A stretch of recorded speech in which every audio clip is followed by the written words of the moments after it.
Hello guys, तर हा blog आहे अधिक मासातल्या एकादशीचा. तर त्या दिवशी आम्हाला मंदिरामध्ये खिचडी द्यायची होती, त्यामुळे मग सकाळी सकाळी इथे मी पपई वगैरे कट करून घेतली आणि साबुदाणा भिजायला टाकून दिला होता. आणि घरी पण बनवण्यासाठी मी धिड्यांसाठी पण साबुदाणा भगर वगैरे टाकली होती. आणि इकडे बघा ऋतूची आणि आजीची देवपूजा चालू होती आणि ऋतूचं मस्त असं गंध लावायचं काम चालू होतं. ते लागलं नाही यायला मोठं लागलं. नंतर मी बटाट्याची भाजी, धिरडे आणि खिचडी बनवून देवाला नैवेद्य वगैरे दाखवला. आम्ही पण फराळ वगैरे करून घेतलं आणि आंब्याचा रस बनवला होता किती मोठा, आणि त्याच्या अशा पोळ्या बनवून ठेवायच्या होत्या ताटामध्ये पसरवून. तर मी असे 2-3 ताटं बनवले होते आणि 2-3 दिवस ते वाळून ठेवायचे नंतर. आणि मग दुपारी पण लगेच तयारी केली आम्ही, संध्याकाळी 4 वाजता न्यायचं होतं त्यामुळे. तर मग इथे झिरकं बनवलं होतं मोठी कढई भरून, आणि साबुदाणा पण परतवायचा होता, तर जास्त होता त्यामुळे मग मी आधीच शेंगदाण्याचा कूट आणि बटाटे वगैरे उकडून, हिरव्या मिरच्या वगैरे मिक्सरला काढून सगळं एकत्र परतून घेतलं, मिरच्या वगैरे. आणि ते सगळं मग एका टोकरीमध्ये, मोठ्या टोकरीमध्ये घेऊन मीठ वगैरे टाकून सगळं मिक्स करून घेतलं. आणि मग नंतर 2 गॅसवरती आईंनी आणि आम्ही ती खिचडी परतून घेतली होती. आधी सगळं मिक्स करून घेतलं व्यवस्थित एकत्र, आणि मग नंतर ती गॅसवरती ठेवून परतवली होती. तर इतकं छान खिचडी झाली होती. शेवटी काय असतं ना, प्रसाद असतो तो. आणि अधिक मासामध्ये आमची इच्छा होती की काहीतरी प्रसाद द्यायचं म्हणून. आणि मग नंतर आई आधी पुढे गेल्या आणि मी मागून मग प्रसाद घेऊन गेले होते.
मी गेले होते तोपर्यंत त्यांचा हरिपाठ वगैरे झाला होता, म्हणजे चालूच होतं भजन. आणि मग मी अजून कोणी काय काय प्रसाद आणलेला होता, केळी, वेपर्स वगैरे, ते सगळं एकत्र ठेवलं. आणि तोपर्यंत मी प्रसाद ठेवला होता, नैवेद्य ठेवला होता.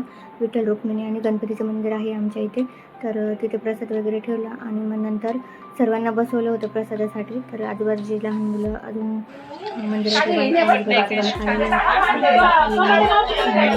वाढत होते आणि सगळ्यांना प्रसाद वगैरे दिला. आणि अजून आईच्या मैत्रिणी होते, एक जणी मी बनाना आणि एक जणी मी वेपर्स वगैरे तळून आणलेले होते. आणि आम्ही झिरका आणि खिचडी बनवून नेली होती. तर एकदम छान असं प्रसादाचं काम झालं आणि एकदम छान वाटत होतं मंदिरामध्ये, एकदम प्रसन्न वाटत होतं. आणि खरंच खूप छान दिवस गेला आमचा आज. आणि ऋतूला पण घेऊन गेलो होतो आम्ही. आणि मस्त सगळ्यांनी प्रसाद वगैरे, आम्ही सगळ्यांना प्रसाद वगैरे दिले. आणि नंतर मग जे आम्ही वाढत होतो त्या राहिलेल्या होत्या त्यांनी आम्ही सर्वांनी मिळून प्रसाद घेतला. आणि असा छान आमचा आजचा दिवस गेला. व्हिडिओ कसा वाटला कमेंट करून सांगा, लाईक, शेअर आणि सबस्क्राईब करा. बाय.